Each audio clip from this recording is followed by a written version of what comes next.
O tema que eu separei para a gente falar hoje é drenagem de abscesso, porque é muito comum. Às vezes a gente tem que fazer isso no consultório, ou às vezes tem que fazer isso no posto de saúde, né? Tem gente que trabalha no posto de saúde. Pronto-socorro, então, é muito comum você se deparar com um abscesso. Muitas vezes você trabalha num hospital onde lá no pronto-socorro tem um cirurgião geral que vai tratar esse caso, vai drenar esse abscesso. Mas às vezes, depende da região onde você trabalha, não tem um cirurgião geral, não tem um especialista. Às vezes você mesmo, que é médico de família ou é um clínico geral que esteja no pronto-socorro, você está dando plantão como clínico geral, você tem que fazer o tratamento desse abscesso. E é importante que você saiba conduzir com segurança, como lidar com esses casos, porque para você poder ajudar o paciente de uma forma mais eficaz, mais eficiente, e oferecer um tratamento de qualidade para esse paciente. Inclusive, às vezes você está no teu consultório, né, quem trabalha com isso, e você fala, nossa, agora eu estou com esse paciente com esse abscesso, e eu não tenho a menor noção de como que eu vou conduzir isso, se eu devo drenar, não dreno, se eu entro com antibiótico terapia antes e depois eu dreno, não sei o que eu faço. E às vezes você quer encaminhar o paciente para outro colega, olha, eu vou te encaminhar aqui para um outro médico, para você ir no pronto-socorro, e o paciente pede para que você trate, faça o tratamento, né? Porque o paciente já confia em você e ele quer continuar o tratamento com você, ele não quer ser encaminhado. E talvez você encaminhando o paciente para o pronto-socorro, às vezes o colega também que está lá não tem um preparo muito adequado, né, ideal, e também não vai muitas vezes saber conduzir esse abscesso. Então é importante que você saiba, mesmo que você não tenha obrigatoriamente que tratar, que fazer o tratamento ali cirúrgico desse abscesso, é importante que você saiba como conduzir e avaliar se a conduta foi adequada, se o paciente foi bem tratado, se foi correta a conduta, né? Porque talvez você tenha que acompanhar depois esse paciente e acompanhá-lo no consultório, e a evolução desse paciente após o tratamento desse abscesso vai depender muito, a evolução dele vai depender muito de como foi a conduta inicial. Então é importante que você saiba como é que tem que ser feita essa conduta inicial, tá bom? É importante a gente também entender quais são as causas do abscesso, né? Na verdade, o abscesso, então, é justamente essa coleção de pus. Então, o paciente chega para você referindo muitas vezes dor, ele diz que aquilo tem um desconforto, existe um calor local, né? O eritema está muitas vezes avermelhado, o paciente sente dor, ele pode até ter febre, e dependendo da intensidade, da gravidade desse abscesso, o paciente pode ter sintomas sistêmicos. Como que é o quadro clínico? Então o paciente chega com aquela lesão muitas vezes latejante, o paciente sente dor, um calor local ali, muitas vezes ele tem um sintoma até sistêmico também, ele tem um comprometimento sistêmico, ele pode ter febre, pode ter toxemia. Então é importante a gente saber fazer o diagnóstico e tratar, porque enquanto você não tratar esse abscesso, sobretudo cirurgicamente, é muito difícil de resolver, né? E é importante que vocês saibam fazer isso, fazer o diagnóstico e saber fazer o tratamento. E nem precisa você ser um especialista, ser um cirurgião plástico, um cirurgião geral, um ortopedista ou um dermatologista, porque no pronto-socorro, lá no posto de saúde, na UBS onde você trabalha, você talvez tenha que atender esse tipo de paciente. Então, é importante que você saiba fazer o diagnóstico e tratar. E aí, você precisa saber também quais são as causas, né, desse abscesso, para você conduzir de forma adequada. Porque eu já vi, por exemplo, um paciente que foi tratado, né, do abscesso, teve um tratamento inicial, mas aquilo não resolveu. E o paciente, às vezes, fica com um quadro arrastado. Aquilo não resolve, continua coletando, continua juntando ali secreção purulenta, né? O paciente continua com dor e não resolve aquilo. Então, mesmo tendo sido submetido a um procedimento cirúrgico, entrado com antibiótico terapia, às vezes não resolveu. E aí, o motivo principal dessa live é mostrar para vocês como é que isso tem que ser conduzido, como você tem que conduzir o paciente para que ele realmente tenha uma solução, uma resolução definitiva do seu problema. Porque não é simplesmente você fazer lancetar ali o abscesso, você fazer uma abertura, daí a secreção purulenta drena e aí acabou o problema. Não.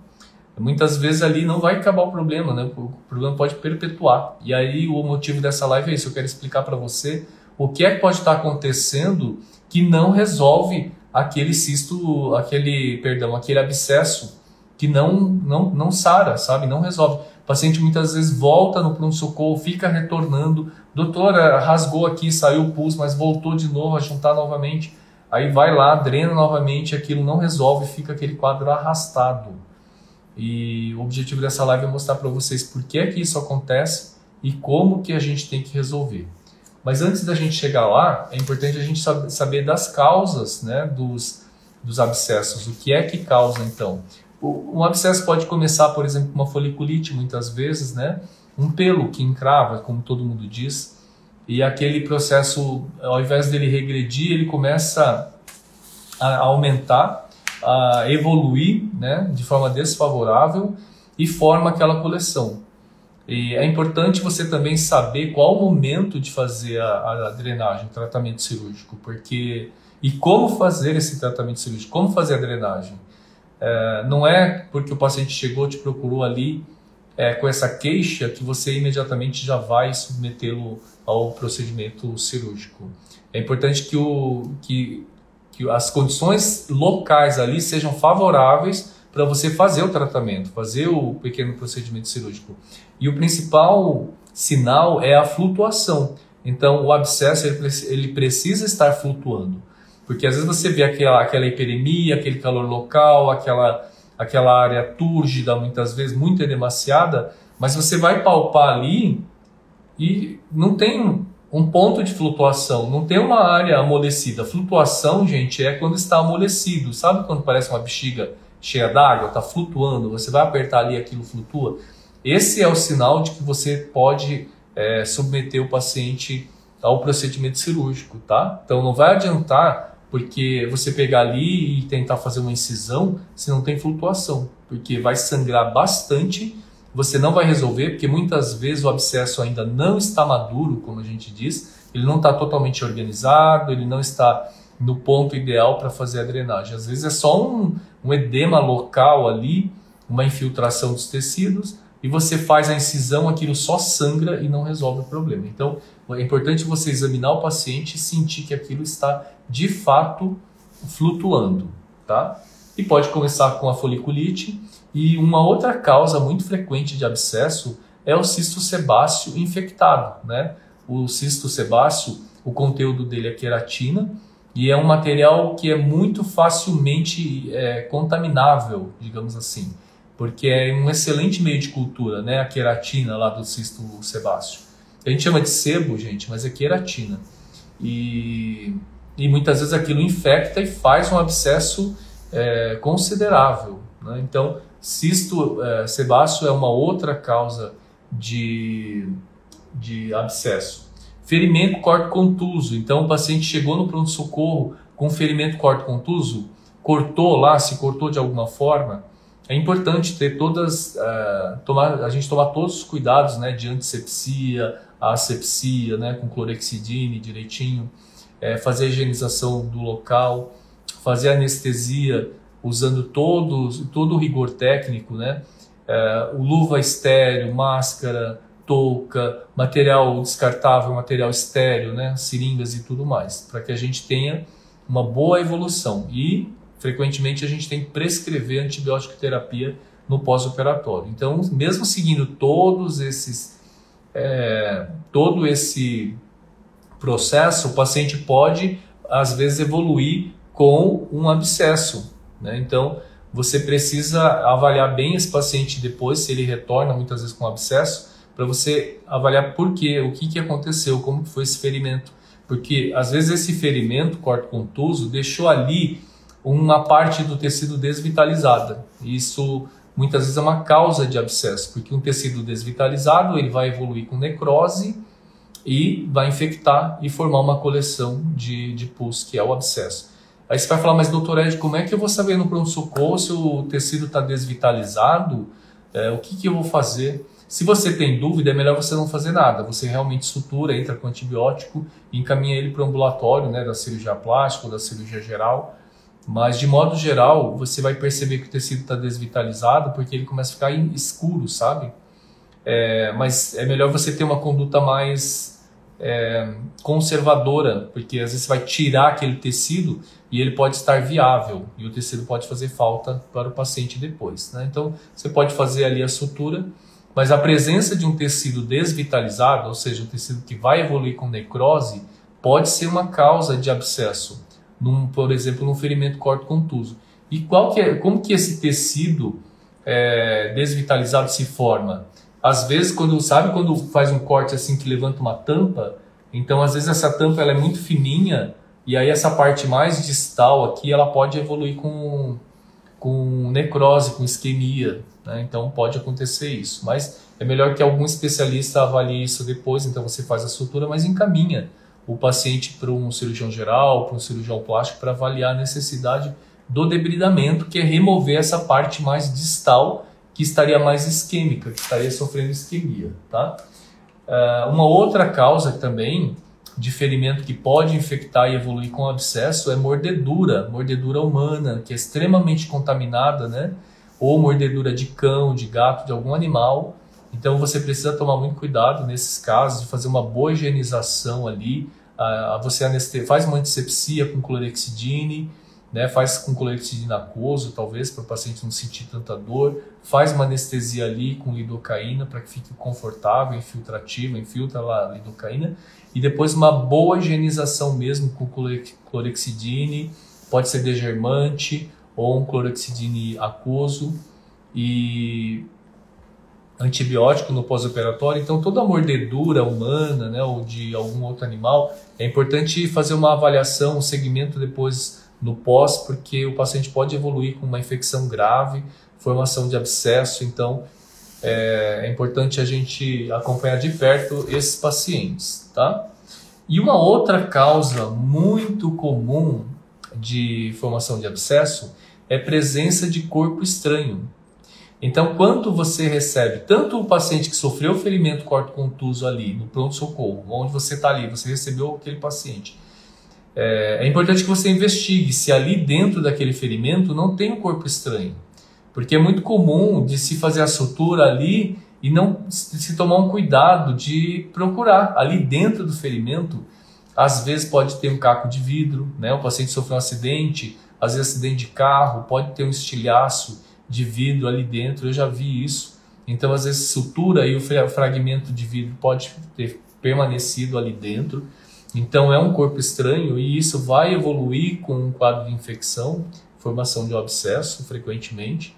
Pode ter ali um pedaço de madeira, né? Às vezes foi um acidente que aconteceu numa zona rural, um pedaço de madeira, uma ferpa de madeira pode ter entrado ali. Então, faça a antisepsia, faça a anestesia e dê uma explorada dentro do ferimento para ver se não tem algum corpo estranho lá dentro, né? Madeira, vidro, qualquer tipo de... até ferro, já vi pedaço de ferro, fragmento de ferro dentro lá do ferimento. Então, se você não presta atenção nesse sentido e você deixa aquele fragmento ali, às vezes é um quadro infeccioso que perpetua, que não resolve, o paciente volta, forma abscesso, não resolve. Você entra com antibiótico, mantém antibiótico terapia e aquilo não resolve, porque lá dentro tem um corpo estranho. Então é importante. Aí você vai falar, mas como que eu vou fazer a exploração nesse ferimento para ver se tem um corpo estranho? Pega um Kelly, entra lá dentro, pinça e puxa, pinça e puxa. Às vezes você sente, ou palpando, sabe, palpando ali a região, você vai sentir que tem fragmento de corpo estranho ali. E aí você vai tirando esses fragmentos, tá? É importante retirar. E enquanto você não retira esse corpo estranho, esse processo infeccioso, ele perpetua, ele continua e não resolve. Então é importante que você tenha na hora você faça essa suposição, né? E faça ali a higienização e procure se tem ali dentro algum corpo estranho, tá? E aí eu já vi muito assim, no internato a gente ouve muito, mesmo na cirurgia geral, quando eu fiz a minha residência de cirurgia geral na Santa Casa de São Paulo, que Um ferimento que é infectado, ou seja, que é um abscesso, por exemplo, que o anestésico local, o anestésico não vai pegar, que então não adianta anestesiar porque não vai pegar o anestésico, tá? Fernanda perguntou, em criança, qual a principal causa normalmente? Olha, criança, abscesso, olha, criança não é tão comum, mas é bem comum de acontecer por picada de inseto, eu já vi fazer abscesso em criança por picada de inseto, por ferimentos, né? Ferimentos corpo-contusos podem dar abscesso. Cisto epidérmico não vejo em criança infectar, é muito pouco comum, né, em criança cisto epidérmico, mas acho que são ferimentos, viu, Fernanda, mesmo. Picada de inseto eu já vi fazer abscesso, e talvez corpo estranho, a mordedura também de animal pode fazer, o paciente pode evoluir com abscesso, pode acontecer. E aí, voltando a falar, Fernanda, vou atender uma manhã. Que legal, uma criança, Fernanda. Dê uma investigada qual que é o motivo, viu? Desse abscesso aí. E se agora depende da idade da criança. Será que ela vai deixar? A vacina também pode fazer abscesso, verdade. É bom você ver. Será que a criança vai deixar você drenar? Depende da idade, né? Às vezes ela vai ficar muito agitada. Daí você vê como que você vai fazer aí essa drenagem, tá bom? Ver se está bem flutuante para poder drenar. Então, como eu estava falando, a questão da anestesia, né? Muita gente fala, mas o anestésico não vai pegar num tecido que está inflamado. Matheus, boa noite. Posso usar anestésico com vaso? Pode sim. É até bom, viu, Matheus, você usar com vasoconstritor, mas tem que aguardar o efeito vasoconstritor. É que no pronto-socorro, geralmente não tem anestésico com vasoconstritor. Mas se for no teu consultório, ou for num hospital mais diferenciado, você vai achar. Mas é importante você aplicar o anestésico e aguardar o efeito vasoconstritor, que demora mais ou menos 6 minutos. O que eu vejo muito meus alunos fazerem é aplicar o anestésico e já começa a operar. Não adiantou, né? Você não esperou o efeito vasoconstritor, então era melhor você ter usado um anestésico sem vasoconstritor. Então é importante, quando você usa o vasoconstritor, que você aguarde, né, que se estabeleça esse efeito. E como que você vai perceber que aconteceu o efeito vasoconstritor? Ocorre uma palidez cutânea ali no local, né? O tecido fica pálido. Aí você fala, deu 6 minutos e o tecido está pálido, então já se estabeleceu o efeito vasoconstritor. É assim que você vai perceber. E aí a gente estava falando que frequentemente a gente ouve que não devemos anestesiar um abscesso porque o anestésico não pega. Sabe por quê que, de fato, o anestésico tem um efeito reduzido num tecido inflamado, infectado? Porque o anestésico ele é ácido, tá? E para que ocorra o efeito anestésico, ele precisa ser neutralizado. E quando você tem um tecido inflamado, infectado, aquele tecido, aquele local, ele é ácido também. Então, quando você aplica o anestésico ali, não ocorre então essa neutralização do anestésico, porque ali está tudo ácido e continua ácido, então o efeito é menor, é reduzido. Mas um detalhe importante, quando você vai anestesiar um tecido inflamado, às vezes vai fazer uma biópsia. Hoje mesmo eu drenei aqui um cisto sebáceo infectado, é você não injetar o anestésico ali dentro onde o tecido está inflamado. Sabe onde está ali o abscesso? Se você injetar o anestésico ali onde está o abscesso, você vai injetar o anestésico dentro do abscesso. E o anestésico vai se misturar com o pulso, não vai adiantar nada, não vai anestesiar. Obviamente que não vai. Porque o anestésico misturado ali com a secreção purulenta não vai adiantar nada. Aí você vai falar, mas doutor Ed, então aonde que eu vou aplicar? É interessante isso, esse paciente que eu atendi hoje aqui na minha clínica, ele tinha um abscesso e ele já tinha sido submetido a uma drenagem, né, desse abscesso no pronto-socorro e o quadro perpetua, sabe? Não resolve. Aí ele me procurou hoje e falou, doutor, eu não sei o que faço, porque eu já fui no pronto-socorro, esse abscesso já foi drenado e ele continua aqui, né? E aí, por que eu estava falando da questão? Eu vou falar por que perpetuou, mas eu vou falar da questão do anestésico. Aí eu anestesiei e falei, qualquer coisa você me fala, se você sente dor ou não. E ele falou, doutor Ed, não senti nada. Não senti nem na hora que você cortou para abrir o abscesso e não senti na hora que você espremeu, fez a expressão, não senti, porque também é importante, eu vou falar isso mais à frente, é importante você retirar todo o material que tem dentro do abscesso.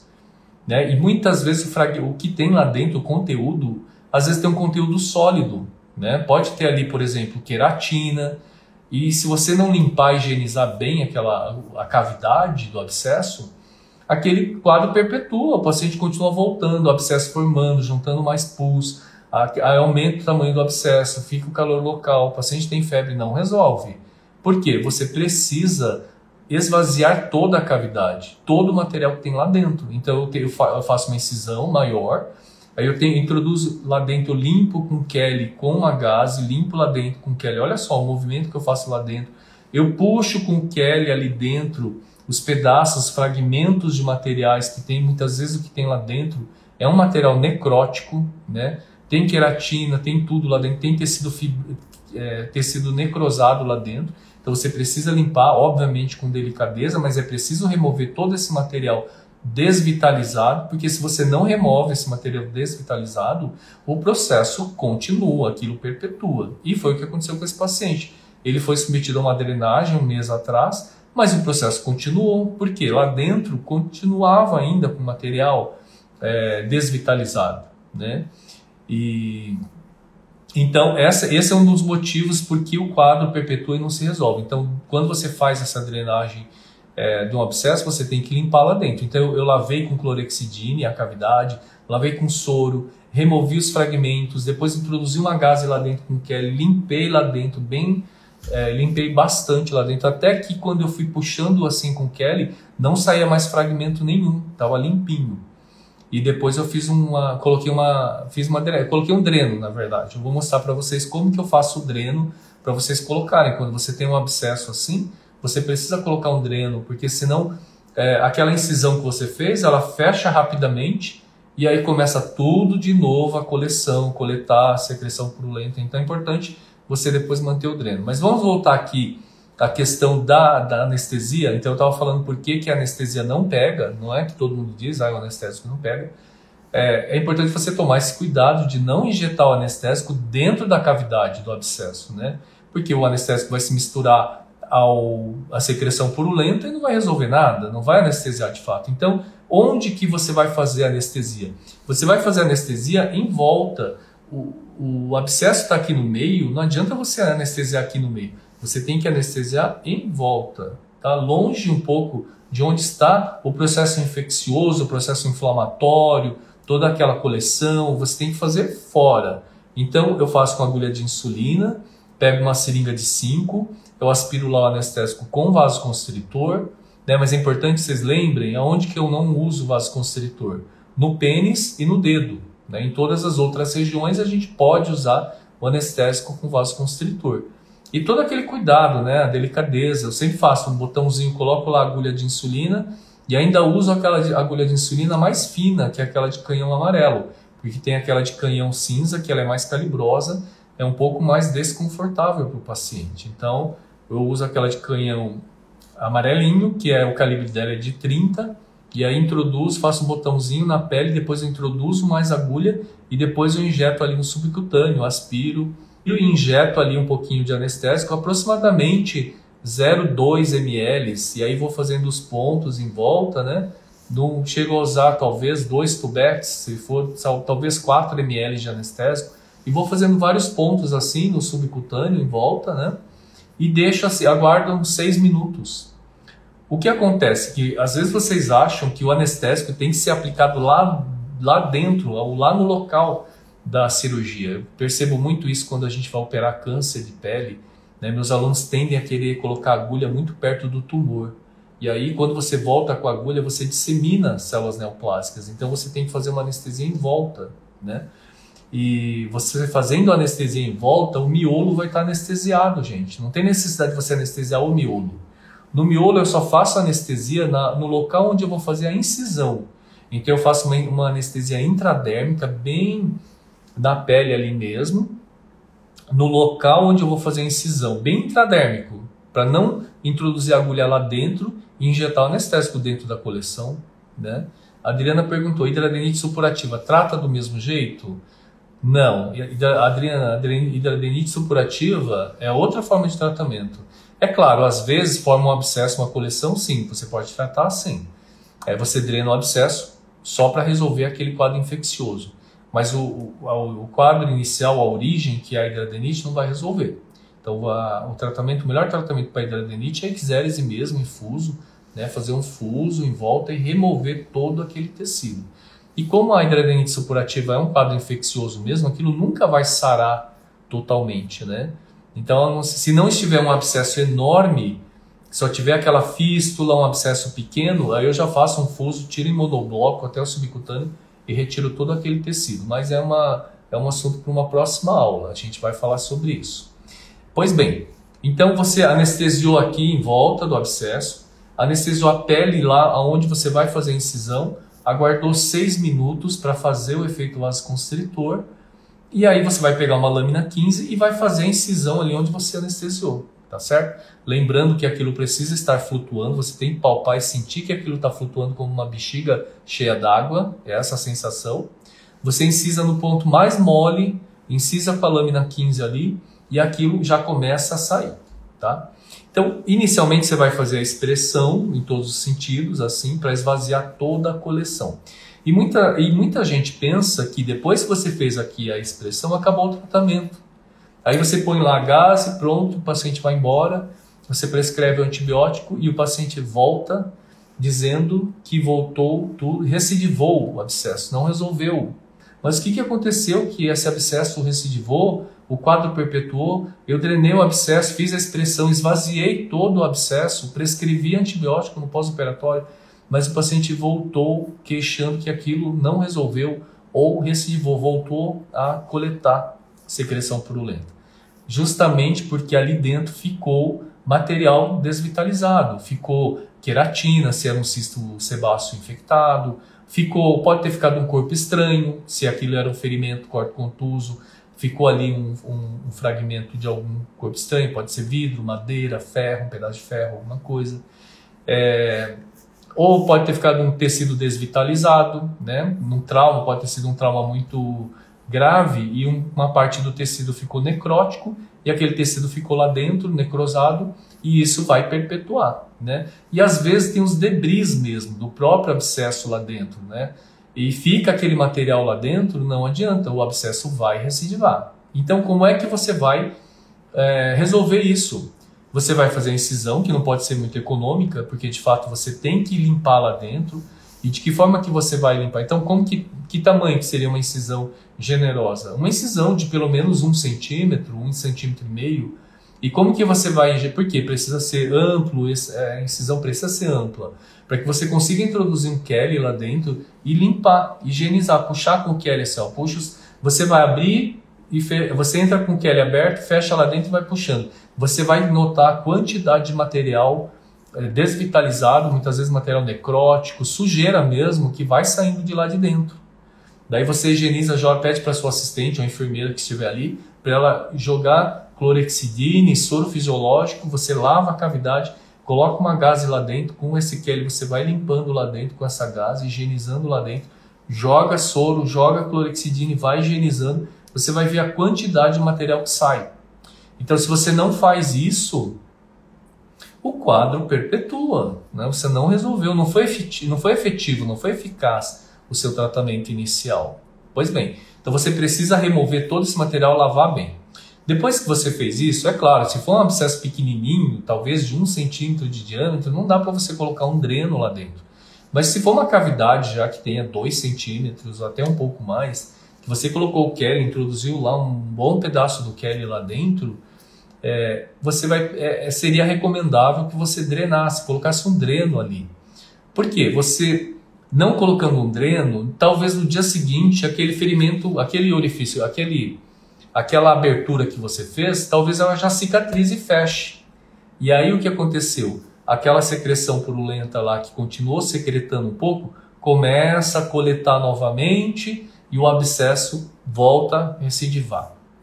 Então é importante que aquele orifício que você fez, que ele permaneça aberto por pelo menos umas 48 horas. E é esse o papel do dreno. Então você vai falar, mas doutor, eu não tenho dreno no meu consultório, como é que eu vou fazer? Você vai pegar uma luva estéril, aqui ó, uma luva estéril assim.